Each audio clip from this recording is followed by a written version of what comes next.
Think it's time we rise up, people. It's time's up, people. You can talk all you want, but it won't change a thing. I wanna know what you do.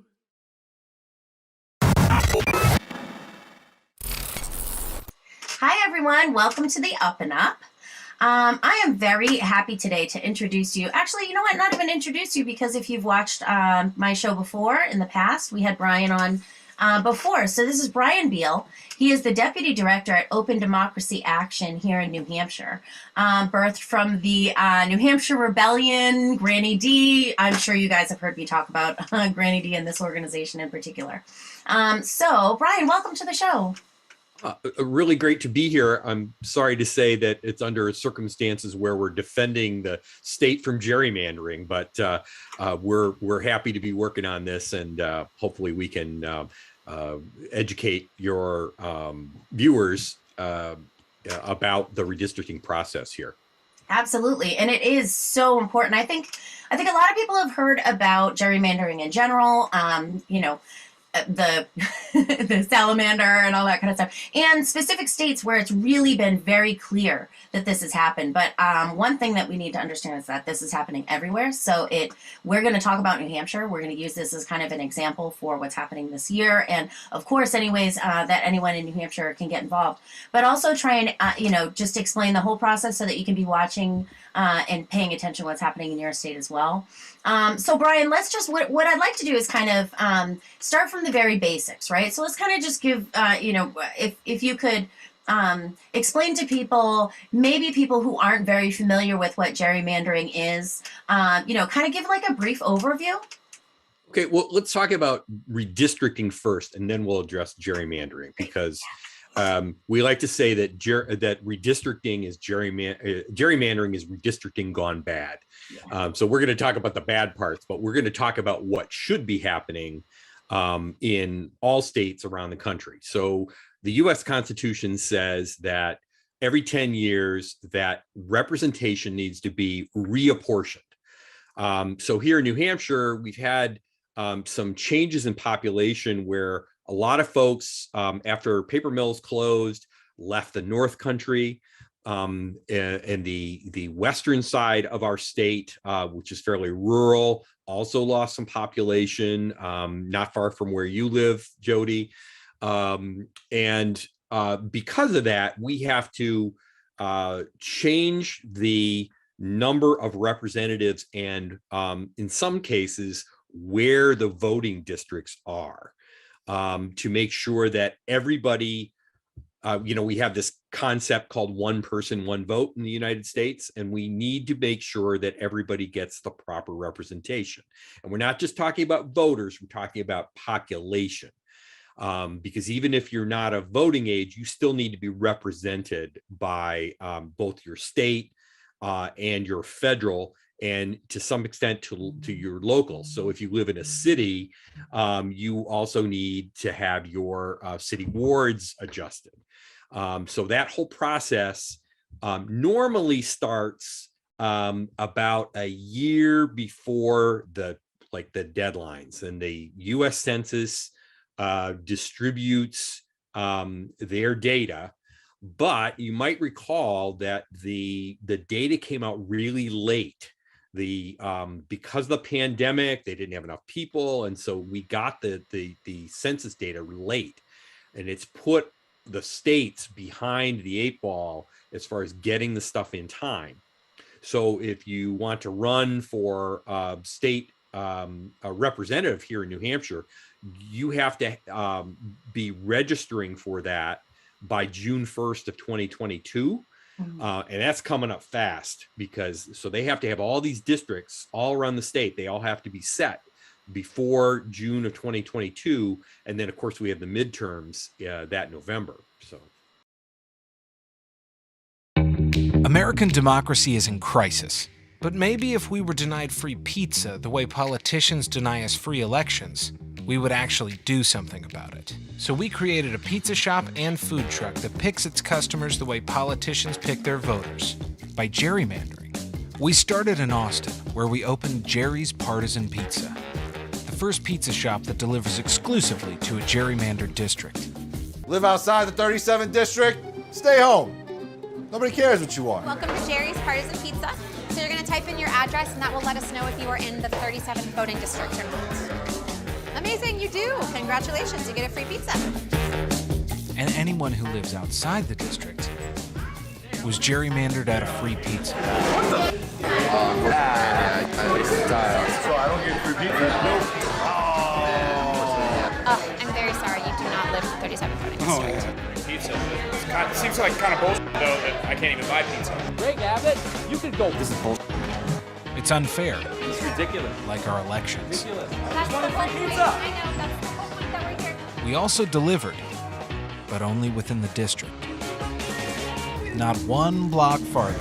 I think it's an impossible way to run a government. It certainly doesn't represent the people at all. I didn't even know they redrew the district. It's pretty messed up. And Jerry's food truck is serving slices in gerrymandered voting districts all across the U.S. Protesters use food in an unusual method to explain gerrymandering. Picture North Carolina as a giant pizza. This is such an important issue. It's something we've been fighting for. I've been trying to fight for it since I became governor. Both parties are guilty of this. Whoever has the power tends to use it to their advantage, but it's just wrong. Learn more about how you can act to save our democracy at jerryspartisanpizza.com. So let me ask you a question, and just because this is kind of a something on the periphery that I know I was very much paying attention to. Actually, I think I visited the steps of the Supreme Court for for a rally about this. But one of the things they were talking about was having to do with the immigrant status. So your status, and then somewhere in the back of my mind, I remember that there were a bunch of things printed up, a lot of things prepared that had that question in it, and then that was overturned and needed to be taken out. And so I'm just curious, when you say things are backed up, I understand, of course, with COVID and things like that, but this was before COVID, and I'm wondering if that's part of it, or if it is more COVID. I know this isn't really all that pertinent to the conversation. It's just kind of a little tangent. Well, what that really comes down to is data quality and whether they are properly surveying all the people that are resident in, whether they're citizens or non-citizens. We are still taking a census of how many people live where, because this is really important for education and for fire and emergency services. And I mean, just anything you can think of where money is involved and federal money gets allocated, we need proper counts no matter where you are in the country. So, getting the accurate count, and that's what it came down to. There were forces that were trying to undercount in certain areas.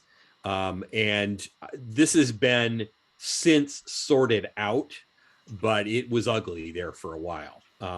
And what ended up happening toward the end is that the Trump administration, instead of finishing the actual door-to-door census, took the data that they had successfully collected, and then extrapolated, projected what the numbers would be. And that was a very controversial thing.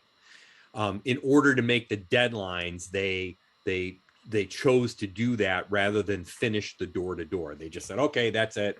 We're not going to do any more door-to-door stuff. So that there are a lot of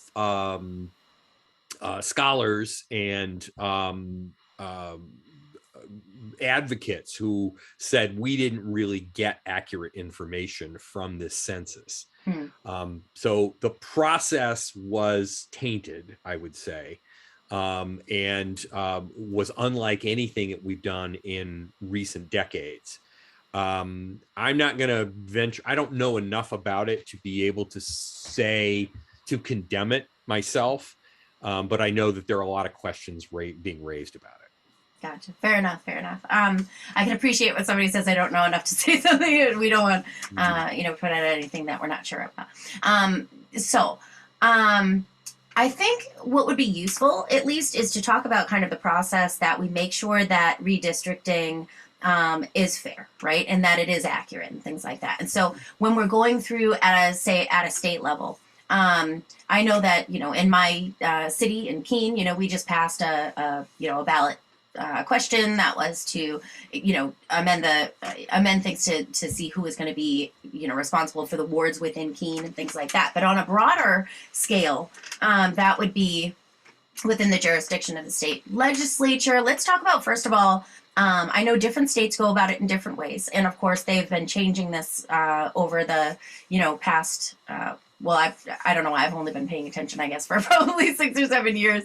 But I know, for example, I went to the first Unrig the System Summit I went to probably about 4 or 5 years ago, and Common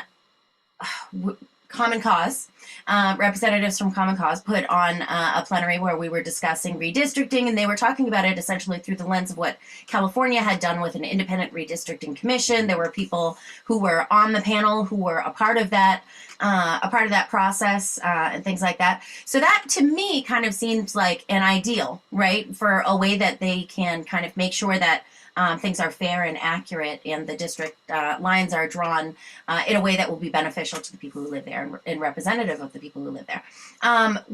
Using New Hampshire as an example, where do you think we stand on, our process, and kind of give us a little taste of what that process is about for drawing redistricting lines? Okay, so in one phrase, New Hampshire is in the dark ages with redistricting. So our system here in New Hampshire is currently and has been for many years a partisan process. So the House, the New Hampshire House leadership and the New Hampshire Senate leadership stand up special committees every 10 years to do this process. And the makeup of the members of that committee reflect the partisan makeup of the House and Senate. So this year, the House Special Committee on Redistricting has 8 Republican members and 7 Democratic members. The state Senate has 3 Republican members and 2 Democratic members, and there's an alternate from each party that is there as well. So this process this year in 2021 and the previous processes, the majority calls most of the shots here. And I'd like to say that there was a nice, neat handbook in New Hampshire that said, this is how you do redistricting. It doesn't exist.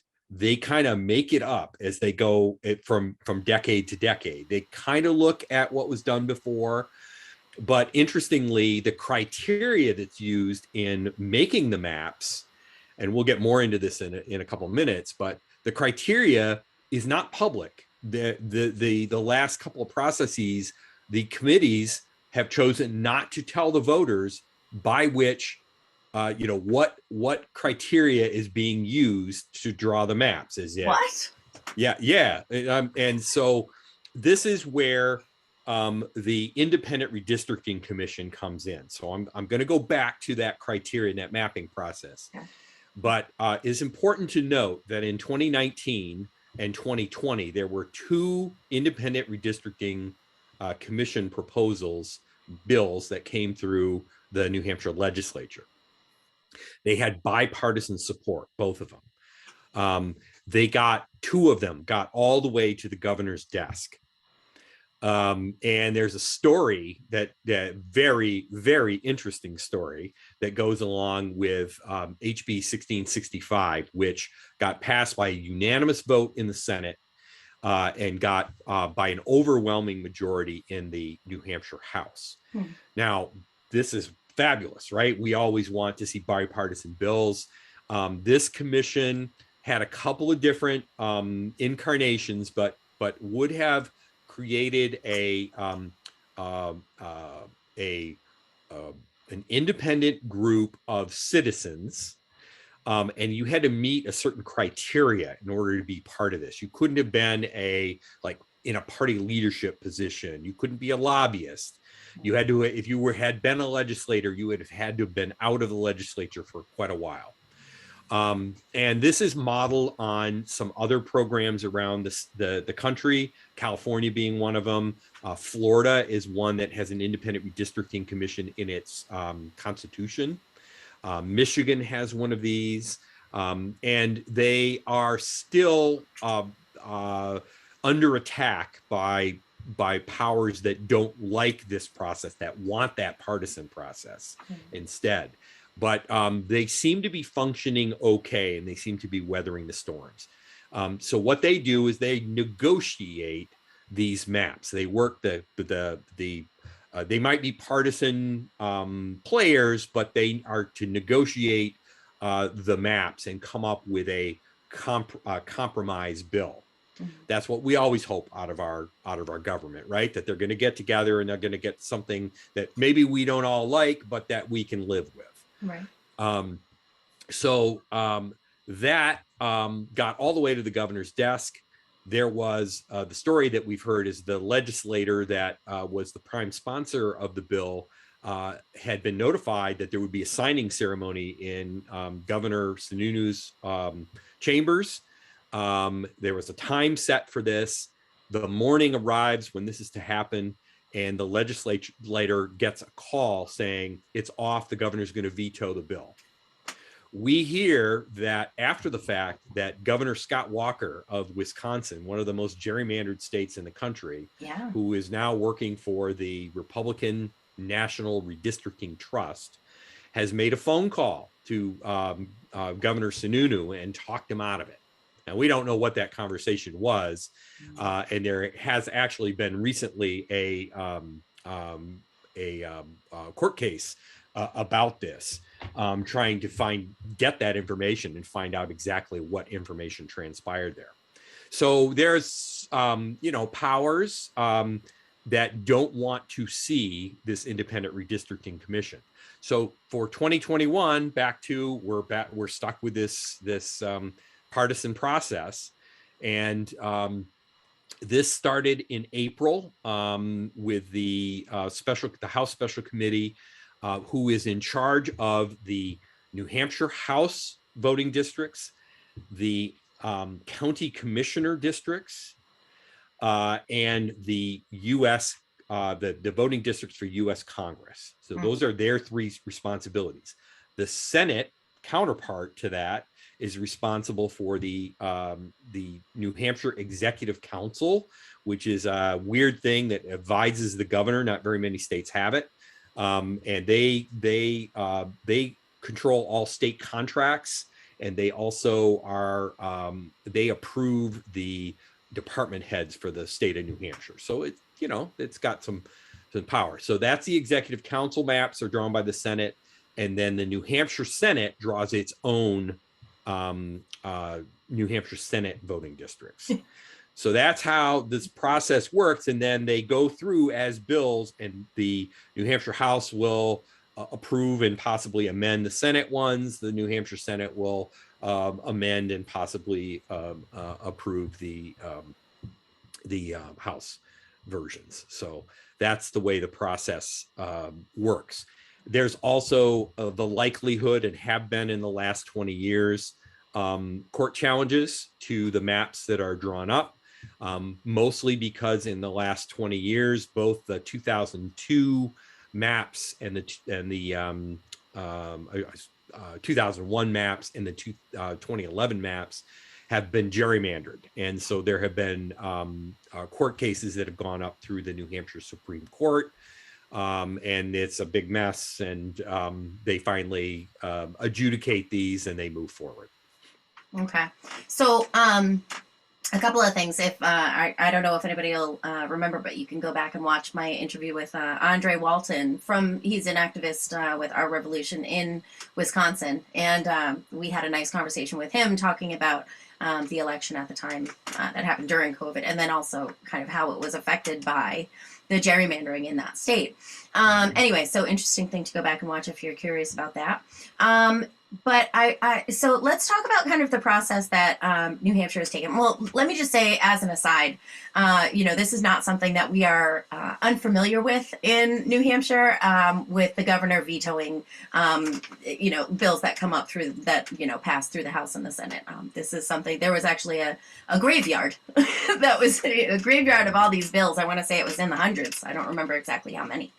So let's talk about kind of the process that New Hampshire took. I know just recently, this has got to be in the last couple of weeks or so, right? Going to the listening circle that happened I went to the one that was in Cheshire County. I believe you went to many more. And of course you were at that one as well. Can you tell us about kind of what was the purpose of this, and kind of, what were the pros and cons of doing something like this, if there are? Okay, great question. So unlike the 2011 process, advocates have successfully pushed this partisan committee from the House, and partisan committees from the state House and state Senate to have a more open process. So the last one in 2011 was a really seedy process. It was done mostly behind closed doors. The public got 24 hours to look at maps prior to the legislature voting on them. It was a really, really bad partisan process. So we pushed really hard. We got an early start, and the New Hampshire resolution for fair nonpartisan redistricting was a resolution that got passed in 75 towns that represented 561,000 New Hampshire residents, which is over a third of all the residents in New Hampshire, said we want a fair, nonpartisan, and transparent process. Okay, so there is that. Then in May, the coalition of groups, including Open Democracy Action, started supporting something called the Mapathon Project. And we have been working and drawing alternative maps to what the legislature, what the special committee is doing, trying to set an example of what a fair map making process should look like. We're sharing the criteria that we're using. We're allowing anybody to use our software. They can use all of the tools that we've developed. All of that's an open book. That's the way it should be. That's the way an independent redistricting committee would operate, okay? So we started to push and say, special committees, we want a fair and open and transparent process. And so we have pushed them hard enough that they have been more forthcoming. I'm happy about that. They've been open they've had more hearings, and some of this included in-county hearings to get information, hear information from local constituents saying, our town got gerrymandered last time, or we didn't get our own House district and we should have, so that when you draw the maps, we want you to include this information, take this into consideration, and fix this. So there were 10 of these in the 10 New Hampshire counties. I went to all of them, put 2,000 miles on my new car. And the Mapathon displayed its maps. We had maps way before the state had them. But the state had no maps to show people at that time. Mm-hmm. So on November 9th and 10th, the special committee is holding, this is just the House special committee, mind you, they are holding hearings to look at the recently released and discussed maps that the Republican Party and the Democratic Party put out. And those include, again, House and congressional, because that's what the House is responsible for. So there is this other set of hearings, and we did, in fact, advocacy, people like you and folks around New Hampshire, regular voters, who spoke up and said, we need to have more hearings after the maps are drawn, and that's what's happening. That's what's happened on November 9th and 10th. And then later in November, the 16th and 17th, there are going to be executive sessions where they're going to hopefully amend some of these bad maps, and they will approve them, and the maps will go to the full New Hampshire House in January of 2022. So that's the process. Mm-hmm. Now, the maps that we have seen so far from the House and the U.S. Congress, the House maps are not crazy bad. The Democrats chose to create maps that didn't change a whole lot, and they managed to work to try and get a concept called communities of interest.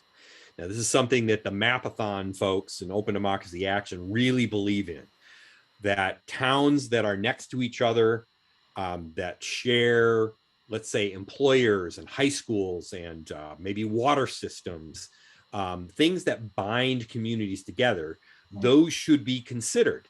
And in the past, the New Hampshire legislature has blown all that off. They haven't looked at any of those things. And what happens is that towns that share high schools in particular are very important to the constituents there, get ignored, and they get separated into different voting districts, even though you think about the federal funding and state funding that comes in from education, you would want to have legislators who represented that school district. So instead, they have people who are representing different school districts, and it's a mess.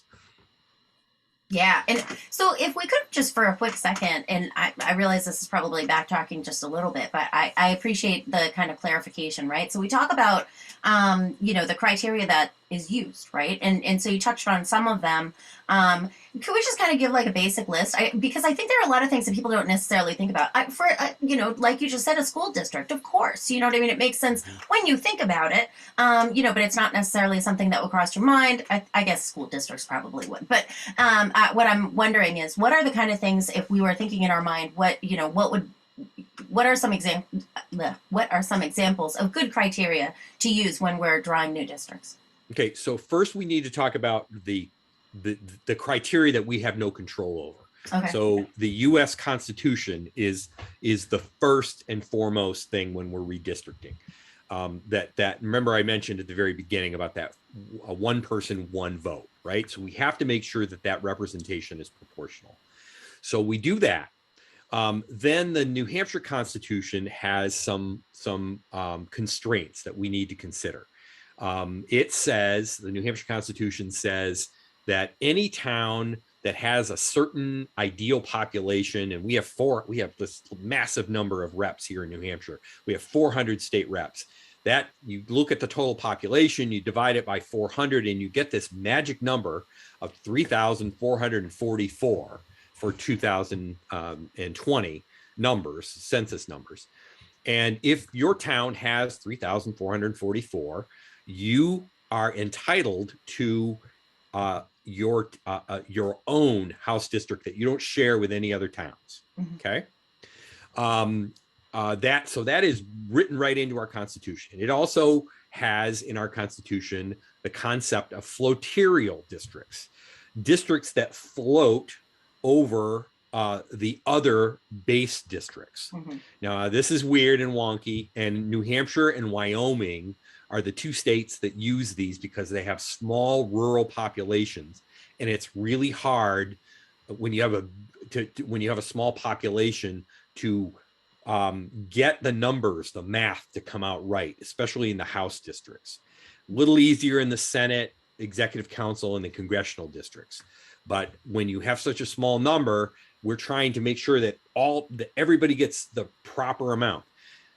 We're given a deviation of 5% above that 3,444 and below that. And that deviation is another constraint that gives us a little bit of wiggle room, but not enough to really, that makes it really hard. So we have to deal with all of those. And then after you consider those, you have court cases, New Hampshire Supreme Court cases that you have to take into consideration.